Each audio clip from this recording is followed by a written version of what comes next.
Welcome to Hood Champion Boxing and Sports. Aussie, Aussie, Aussie, oi, oi, oi. What's up, Uso? All the Aussies and everybody out there, and also the David Benavidez fans. Viva Mexico Cabrones. Well, look, man, that shit was pretty quick. You know what I'm saying? We've been out here waiting to see what Benavidez is going to do, what Jai Opetaia is going to do. And it sounded like Benavidez was on the verge of securing one of the biggest opportunities of his career. And Jai Opetaia looked like he's about to finalize the deal. But Bivol and Benavidez is not happening. Jai Opetaia and Mikaelian got a little bit interesting. And that's because the WBC told Mikaelian, hey, you need to fight Benavidez or be stripped now. It looked like they were trying to block Jai Opetaia. But the plan seemed straightforward as far as Benavidez and Bivol. But now, with him going to cruiserweight and then coming down to try to challenge for another title, and now trying to become undisputed at light heavyweight's not working out for him. Now that WBC looked like they were trying to position him to maybe be on a path to becoming undisputed at cruiserweight, everything has changed now. Because Noel Mikaelian has chosen not to pursue the WBC mandated fight with Benavidez. And that's huge because that means he's going to be stripped of his belt. But I could understand him turning that down. I didn't get the reason why, but I just know he turned it down. Probably because of the money that he's going to make. You know what I'm saying? And he doesn't want to have to pay those guys. Now, that's the assumption I'm making. But I tell you what, that decision that he made, man, talk about having some big stones. That decision may have completely reshaped the future of the cruiserweight division and the direction they were trying to take Benavidez. If Benavidez would have fought Mikaelian and beat him, he would have had 3 titles. And Jai would have had nothing but the ring and the Zuffa because they took his IBF. But now the WBC belt goes vacant. So Jai makes a bunch of money and McKay makes a bunch of money. Now the WBC belt is vacant. So Benavidez can fight somebody else for the belt. But do you see what's going on here, the politics of all this? This shit's getting messy. Now, as far as Mikaelian choosing Opetaia, I just really feel, man, he just don't want to deal with the BS. They're already about to finalize the deal. The money's really good. And I understand it, but it seems like the decision still surprised a lot of people. Because I know how these guys feel about earning titles and want to hold on to their titles, about legacy and stuff like that. But if he would have fought Benavidez, I think that would have been a big fight too, because Benavidez has name recognition, huge fan base.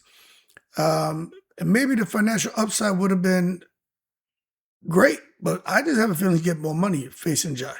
Just my opinion. So I'm just trying to understand why pivot away. But I think the answer is simple. Jai Opetaia is still viewed as the king of the cruiserweight division. David Benavidez is not the king of the cruiserweight division. He belongs there, but he's not the king.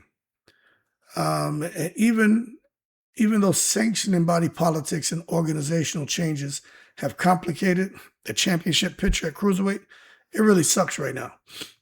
A large portion of boxing fans still view Opetaia, the All-Samoan, as the division's premier fighter. And I agree with that. And I think even David Benavidez agrees with that. Opetaia has been the man there. He's still the man. No one's beat him.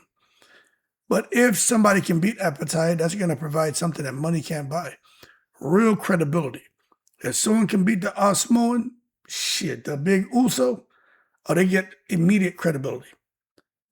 You see, for a lot of these fighters out here, defeating the man considered the division's number 1, that shit matters more than collecting another belt.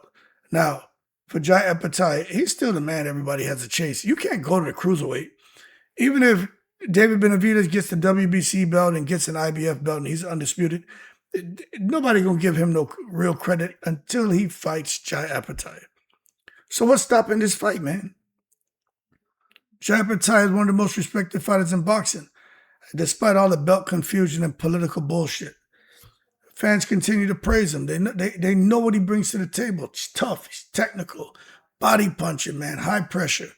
Willingness to fight anyone. He's the real deal, man.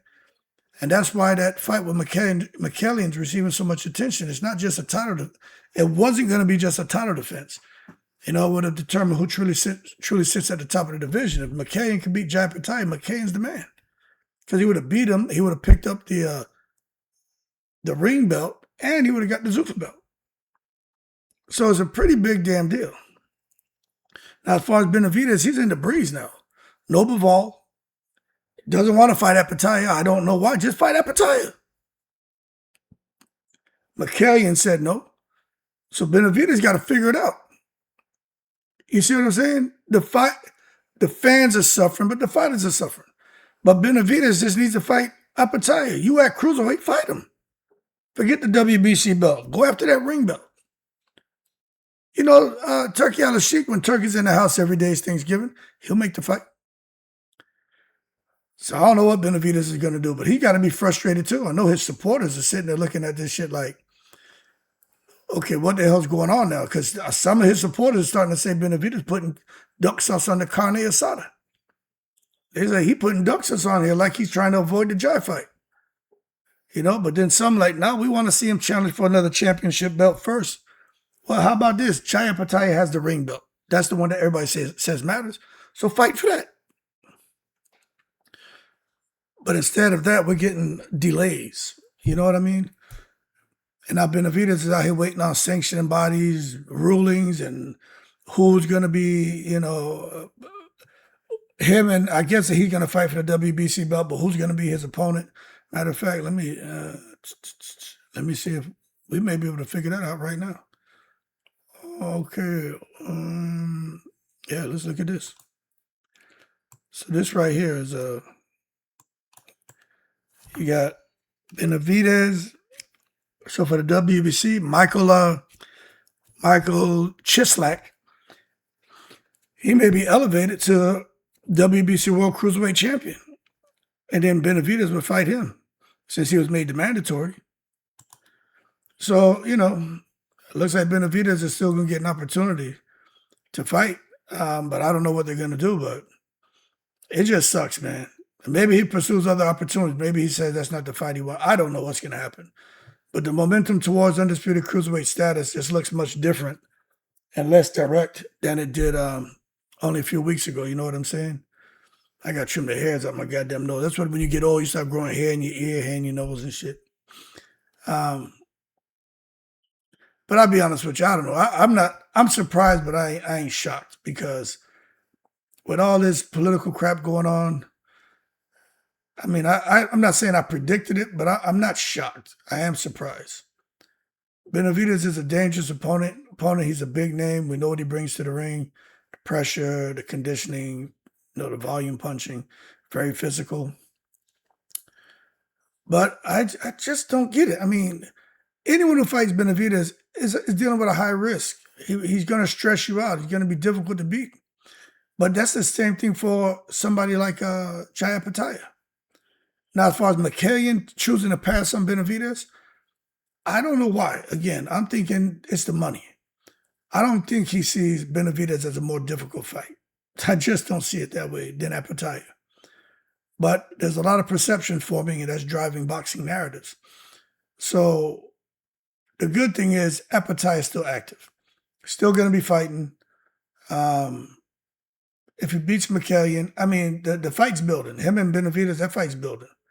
You know what I'm saying? When you start talking about cruiserweight plans, Jai Opetaia's name surfaces, and then it resurfaces over and over again. So whatever ends up happening, whether he fights Mikaelian next, beats him, or some other contender, Benavidez, the bottom line is Jai Opetaia is essential. He remains central to the conversation because he's that guy. He is that guy. And I'm going to tell you right now, it looks like the biggest winner in all this is Jai Opetaia because it looks like they're trying to block him from greatness and like he's being blocked by sanctioning bodies and boxing politics and he's being ducked by fighters. So everybody's talking about Jai Opetaia right now. Everyone's talking about the Osmoan, man. All the attention is shifted back to him. We know Benavidez has these championship ambitions, but the conversation keeps coming back to Opetaia. That's why I keep doing these videos. Because I'm like, what the hell, man? I just think if Opetaia wins impressively, his reputation is going to just continue to be amplified, and his profile is going to continue to grow. But anyway, the cruiserweight division is wide open, man. That shit is wide open right now. But the guy sitting at the top is Jai Opetaia. But I just think the whole division is unpredictable because you don't know what the sanctioning bodies are going to do, and you just don't know what's going to happen. So Mikaelian looks like he's going to lose his belt. We just got to wait for that final decision. Benavidez probably goes to fight what's his name that we just looked at? He'll fight Michelle or Michael Chislak, who's a WBC interim, who'll probably be elevated to WBC World. So Benavidez could fight him. Opetaia will remain as long as he beats Mikaelian. If Mikaelian decides to fight him, he'll beat him and remain the unquestioned king until eventually the Opetaia Benavidez showdown eventually happens. You know what I'm saying? But one thing remains clear, and one thing is extremely obvious, and this is just my opinion. Jai Opetaia, the Osmoan, remains one of the most important fighters in the entire cruiserweight division, and despite all the politics and the crap, mandatories, title maneuvering, fighters continue making decisions. And at cruiserweight, you got to keep them in mind. So, yo, man, shout out to Jai Opetaia and David Benavidez. You can tell it's the boxing politics complicating thing, but for Benavidez, fight Opetaia. The narrative is starting to form, and it's making it like Benavidez is putting duck sauce on the carne asada. And we know Benavidez ain't afraid of no one, but it is making it look like he's looking for low-hanging fruit or easier fights. But why not go at the guy who got the ring belt? The ring belt is the belt that matters, right? But who knows about the boxing politics and PBC and Zuffa and the sanctioning bodies? But I don't think it's Benavidez. I think he has a team, they have a strategy, and they're strategizing. But I tell you what, the person who, in my opinion, is benefiting the most is the Osmo and Jai Opetaia. Because we're trying to figure out what's stopping the fight when the man is saying he wants it and they're willing to make it, and everyone on his team from Turkey Al-Sheikh and everybody wants to make the fight. What's stopping it? Y'all keep cool. I'm in the breeze.